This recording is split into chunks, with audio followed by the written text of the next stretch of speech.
Anda kembali menyaksikan debat publik Pilgub Jatim 2024 kedua. Dan kalau tadi sebelum jeda debat terbuka sesi untuk para calon gubernur, mohon maaf. Baik para pendukung, kami harap untuk tenang. Jika Anda tidak tenang, acara tidak akan kami mulai. Kepada para pendukung, kami harap untuk tenang. Kalau tidak kondusif, acara tidak akan kami lanjutkan. Baik Bapak Ibu, baik, silakan bisa duduk kembali. tenang. Baik Bapak Ibu, bisa tenang. Mohon izin dengan hormat, bisa tenang Bapak Ibu. Kembali menjaga komitmennya bersama ya.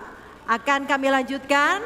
Situasi sudah kondusif, saat ini adalah waktu bagi para calon wakil gubernur untuk saling bertanya, menjawab, merespon, dan menanggapi. Sama mekanismenya dengan sesi sebelumnya.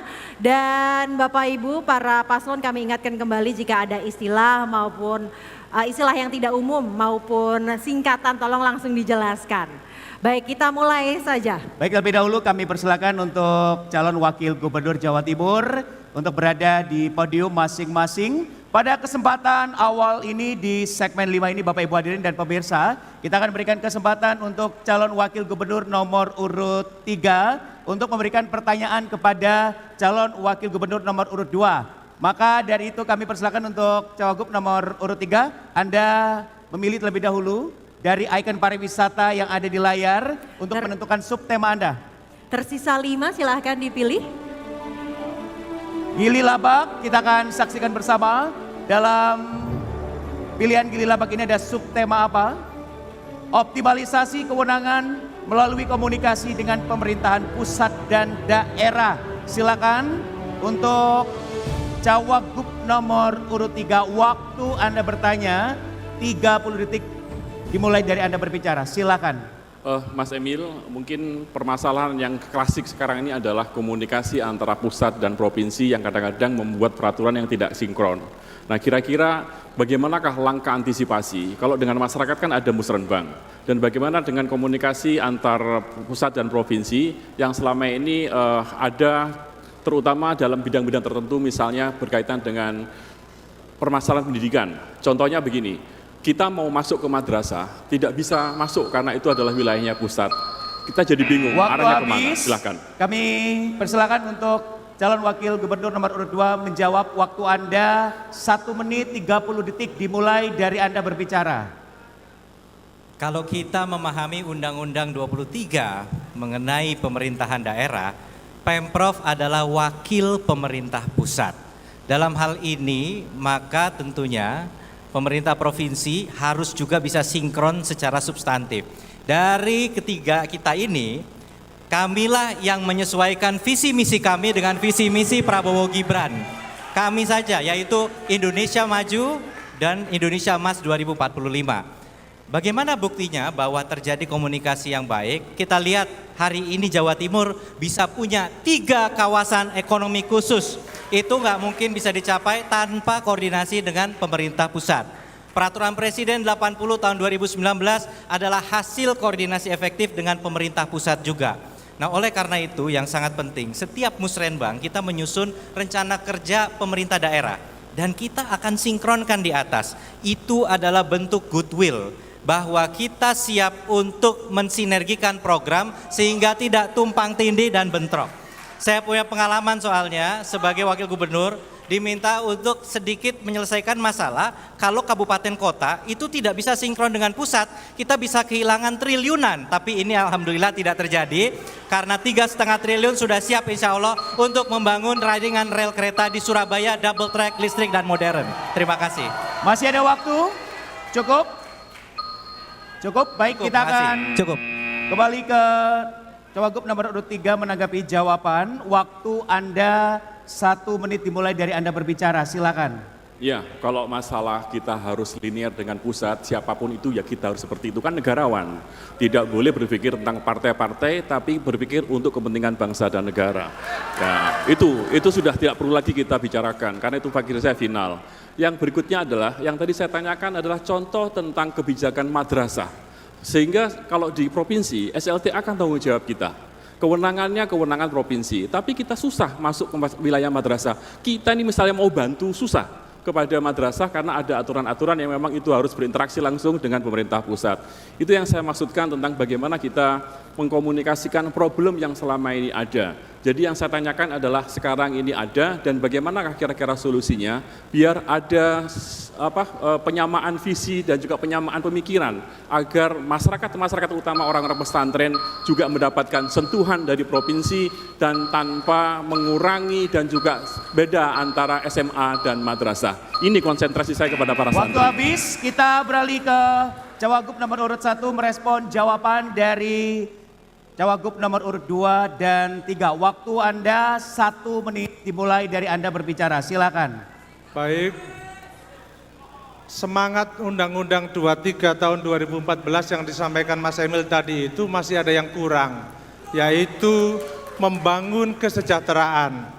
Artinya kalau kita konsisten menjalankan undang-undang tersebut, Jawa Timur seharusnya tidak menjadi provinsi yang angka kemiskinannya tertinggi di Indonesia. Karena itu, jiwa dan semangat Undang-Undang nomor 23 tahun 2014 ini harus dijalankan dengan baik, secara konsekuen. Sinergi dan kerjasama antar daerah juga menjadi kunci. Kemudian meningkatkan hubungan pusat dan daerah ini menjadi kata kunci yang kedua yang seharusnya dilaksanakan sepanjang kita memimpin Provinsi Jawa Timur ini dengan baik, agar kemajuan demi kemajuan bisa kita kawal dengan baik. Terima kasih. Waktu habis, silakan Cia. Dan selanjutnya kami berikan waktu kepada Cawagup nomor urut 1 untuk memberikan pertanyaan kepada Cawagup nomor urut 3. Untuk itu kami persilakan Cawagup nomor urut 1 memilih icon yang tersisa, ada 4 icon, silahkan. Ada Telaga Sarangan, Goa Gong, Ranu Kumbolo, dan air terjun Madakaripura. Baik, Telaga Sarangan. Telaga Sarangan, kita akan melihat ada subtema apa di balik ikon Telaga Sarangan. Pertanyaan harus sesuai dengan subtema ini, yaitu inovasi tata kelola pemerintahan. Silahkan untuk memberikan pertanyaan kepada Cawagup nomor urut 3, waktu Anda 30 detik dimulai saat Anda berbicara. Saya ingin tanya pada Gus Han, terus terang kalau boleh tahu menurut pendapat Gus Han, selama ini inovasi tata kelola pemerintah di Pemprov Jawa Timur itu sudah bagus atau harus diperbaiki lagi? Dipersilakan. Baik, waktu masih ada, mau dipergunakan atau tidak? Baik, sudah cukup waktunya dan saya akan memberikan waktu bagi Cawagup nomor urut 3. Kami mohon untuk tenang terlebih dahulu, kalau tidak kami mohon untuk tenang terlebih dahulu. Kami akan memberikan waktu kepada Cawagup nomor urut 3 untuk menjawab. Waktu Anda 1 menit 30 detik dimulai saat Anda berbicara, silahkan. Terima kasih, saya tahu arah pertanyaannya dan insya Allah saya tidak terpancing untuk menjawab itu, tapi saya karena yang saya pikirkan adalah bagaimana masa depan, tidak usah melihat yang belakang-belakang, toh yang belakang juga nggak bisa dilihat. Oleh karena itu saya lihat maka inovasi itu penting. Inovasi adalah kunci sebagai apa bedanya mesin dan orang. Orang itu harus diharapkan adalah inovasinya, pikiran-pikiran out of the box-nya. Itu yang kita harapkan. Maka yang penting kunci dalam inovasi birokrasi adalah harus ada transparansi, harus ada keterlibatan masyarakat, dan juga yang paling penting adalah akuntabilitasnya. Ini semuanya nggak akan bisa terjadi, nggak akan mungkin kita buka semuanya kalau kitanya nggak bersih. Maka ibda binafsi, awali dari diri kita sendiri dulu. Kalau misalnya kita mengajarkan orang bersih, kalau kita nggak bersih, kita akan terbuka dengan apa adanya. Birokrasi sebaik apapun nggak akan bisa berjalan dengan baik tanpa ada kebersihan dari para pelakunya, para top of manajernya di dalam pemerintahan itu sendiri. Kuncinya adalah bagaimana kita menjadi top leader untuk memberikan contoh, memberikan inovasi-inovasi terbaru, dan kita jangan merasa sudah puas dengan hanya melebarkan jalan saja, tapi sesuatu yang lebih canggih lagi, bikin terowongan. Atau membuat sesuatu lagi yang kira-kira out of the box, yaitu kira-kira misalnya membuat sekolah-sekolah yang ini. Waktu Anda telah habis dan selanjutnya Cawagup nomor urut 1 untuk menanggapi jawaban tersebut. Waktu Anda 1 menit dimulai saat Anda berbicara, silahkan. Baik, terima kasih Gus Han. Tentu kita tahu bahwa birokrasi selama ini masih banyak yang harus dikoreksi. Pilkada ini adalah momentum kita untuk mengevaluasi dan mengkoreksi selama ini pemerintahan ini berjalan. Saya bersama dengan Mbak Lulu menyiapkan apa yang kami sebut sebagai birokrasi digital. Jangan salah, selama ini ada 423 aplikasi di Jawa Timur. Kami ingin sederhanakan, tinggal cukup satu aplikasi saja untuk melayani seluruh masyarakat Jawa Timur. Karena itu kami ingin agar ke depan birokrasi digital ini berjalan dengan baik, yang dari satu sistem aplikasi ini semua kedinasan ada di situ, pendidikan ada di situ, kesehatan, UMKM dan seterusnya semuanya ada di situ, tinggal satu klik, tinggal diklik semuanya beres. Terima kasih. Waktu Anda telah habis, selanjutnya Cawagup nomor urut 2 untuk merespon tadi jawaban dari Cawagup nomor 1 dan 3. Waktu Anda 1 menit dimulai saat Anda berbicara. Mas Lukman, telat Mas Lukman. Cek di Instagram Pemprov, sudah di launching Majadigi. Majapahit Digital adalah integrasi semua layanan digital ke dalam satu app, satu portal, single sign on. Kayaknya karena jarang ngecek informasi Pemprov jadi banyak salah. Kemiskinan Pak, Ketua Dewan Suro Partai Panjenengan ngasih penghargaan kepada Perawat Jawa Timur sebagai provinsi yang penurunan kemiskinan ekstrimnya paling baik di Indonesia. Jadi kayaknya harus banyak-banyak ngecek akun medsosnya Pemprov, mohon maaf. Jadi tadi baik kaitannya dengan pertanyaan yang disampaikan, silakan dicek aja deh kayaknya. Kalau ngomong inovasi, kalau pertanyaan Mas Lukman ditanya ke Mendagri, ditanya ke Menpan RB, nanyanya ke Pak dua menteri top ini, insya Allah akan dijawab. Jawa Timur sudah mendapatkan skor provinsi terinovatif di Indonesia. 72 masuk top 99, 32 masuk Waktu top 45. Anda habis, waktu Anda habis. Silakan selanjutnya. Bapak Ibu hadirin mohon tenang terlebih dahulu. Bapak Ibu kita hormati debat publik malam hari ini. Bapak Ibu sudah siap untuk kemudian melanjutkan untuk sesi berikutnya? Siap ya Bapak Ibu ya? Mohon kita menjaga ketenangannya masing-masing dari calon wakil gubernur kita. Kita akan berikan kesempatan untuk calon wakil gubernur nomor urut 2. Anda bertanya kepada calon wakil gubernur nomor urut 1, tapi terlebih dahulu kami arahkan pandangan Anda ke layar untuk memilih ikon pariwisata yang ada di Jawa Timur. Ada beberapa yang masih belum terpilih, Anda silakan pilih untuk menentukan subtema pertanyaan yang akan Anda tanyakan ke Cawagup nomor urut 1. Silakan. Tersisa 3. Gua Gong. Gua Gong, baik kita akan saksikan bersama. Subtema pada ikon Gua Gong ini adalah tata kelola yang menghargai dan melindungi keberagaman. Bapak Ibu terlebih dahulu mohon tenang, kami akan berikan waktu Anda, Cawagup nomor urut 2, bertanya dengan waktu 30 detik dimulai dari Anda berbicara, silakan. Terima kasih. Tata kelola yang melindungi keberagaman itu tentu artinya inklusif, no one left behind. Dan yang kita ingin cita-citakan diantaranya adalah penghargaan terhadap gender, terhadap tentunya pembangunan gender. Bagaimana pandangan dari Mas Lukman mengenai tentunya tata kelola yang akan bisa menghargai dan melindungi keberagaman secara terukur? Kira-kira bagaimana? Karena kan kerja harus ada ukurannya ya, nggak bisa comot sana, comot sini, satu contoh kemudian dijadikan Waktu Anda ukuran. habis. Terima kasih. Kami persilakan untuk Cawagup nomor urut 1 menjawab dengan waktu 1 menit 30 detik dimulai dari Anda berbicara.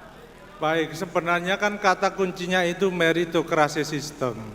Kita tahu kalau kita mengelola birokrasi itu dengan baik, maka kata kuncinya adalah the right man on the right place. Kalau dalam bahasa santrinya itu, idza wusidal amru ila ghairi alihi fantadiris sa'ah. Kalau sebuah perkara diserahkan kepada orang yang tidak pada tempatnya, maka akan datang kehancurannya. Karena itu kita ingin agar ke depan kalau Lulu Lukman menang, kita hadirkan birokrasi yang meritokrasi sistemnya berjalan. Sehingga bukan perkara ini soal laki-laki atau perempuan, tetapi soal perannya apa, fungsinya apa, dan tugas pokok dan fungsinya apa, itu yang paling penting. Karena itu kita tahu bahwa pilkada ini menunjukkan bahwa kualitas kita dari sisi pengelolaan isu gender itu sangat baik. Kita tahu di seluruh Indonesia yang memiliki calon gubernur perempuan semua hanya di Jawa Timur. Kita bersyukur soal ini, tentu ke depan kita ingin agar dalam konteks pengelolaan birokrasi itu juga bisa hadir baik di semua dinas-dinas maupun dalam tata kelola yang lain. Terima kasih. Masih ada waktu? Cukup? Baik, kita akan kembali ke Cawagup nomor urut 2 menanggapi jawaban dari Cawagup nomor urut 1. Waktu Anda 1 menit dimulai dari Anda berbicara. Mohon izin Mas Lukman, kami sedang bicara mengenai nasib 20 jutaan warga perempuan di Jawa Timur, bukan hanya yang ada di Pemprov saja. Meskipun sistem meritokrasi kita sudah 383, kategori 4 sangat tinggi dari BKN. Dan alhamdulillah Jawa Timur atas komitmennya untuk membangun secara inklusif, ada Jatim Puspa, program pemberdayaan usaha perempuan, agar yang sudah selesai PKH itu tetap diwadahi dalam kelompok usaha bersama, mereka tetap dapat pendampingan, tidak langsung lepas begitu saja. Indeks pembangunan gender di Jawa Timur dari 91,60, saya ulangi, berada di atas angka nasional, naik 0,41 menjadi 92,08 di atas rata-rata nasional. Dan di saat yang sama, indeks ketimpangan gender ini bisa turun luar biasa dari 0,44 turun 0,017 menjadi 0,423. Itulah upaya kami kepada 20 juta kurang lebih perempuan yang ada di Jawa Timur. Mereka Baik, akan waktu habis. Kami akan ke Cawagup nomor urut 3. Silakan Anda merespon jawaban dari Cawagup nomor 2 dan 1. Waktu Anda 1 menit dimulai dari Anda berbicara. Silakan. Ya, tata kelola yang baik adalah ketika kita mengajak semuanya untuk berpartisipasi untuk memikirkan dari proses awal hingga akhir. Sehingga partisipasi ini membuat ada sense of belonging dari sebuah regulasi itu. Dengan munculnya sense of belonging dari regulasi itu, maka kita tidak akan berpihak kepada satu golongan saja. Disabilitas juga kita harus perhatikan. Bagaimana orang-orang yang selama ini minoritas juga harus kita perhatikan. Dan itu nggak akan kita perhatikan kalau misalnya proses pembuatan regulasi itu tidak melibatkan mereka. Nah, tata kelola yang baik adalah tata kelola yang tidak berpihak kepada siapapun, tidak berpihak kepada golongan-golongannya saja. Hanya itu saja yang dibantu, hanya itu saja yang disupport, hanya karena faktor kedekatan dan juga karena faktor kolusi. Nah, rakyat kita ini macam-macam, majemuk dari berbagai latar belakang yang berbeda. Mereka juga butuh perhatian dari kita, maka langkahnya adalah ketika kita membuat regulasi, ajak mereka bicara agar mereka juga mau berpartisipasi tanpa kita suruh dan tanpa kita paksa. Baik, waktu habis. Boleh kita berikan tepuk tangan untuk calon wakil gubernur Jawa Timur 2024. Boleh sekali lagi tepuk tangan semangat Anda. Dan kami persilakan kepada calon wakil gubernur untuk kembali duduk, silakan. Dan Usai sudah ya. Kita ikuti bersama dari sesi segmen 5 ini, debat terbuka antar calon wakil gubernur Jawa Timur. Dan kami akan jeda terlebih dahulu dan usai jeda akan ada sesi pernyataan penutup dari seluruh paslon. Untuk itu tetaplah bersama kami dalam Debat Publik Pilgub Jatim 2024 kedua.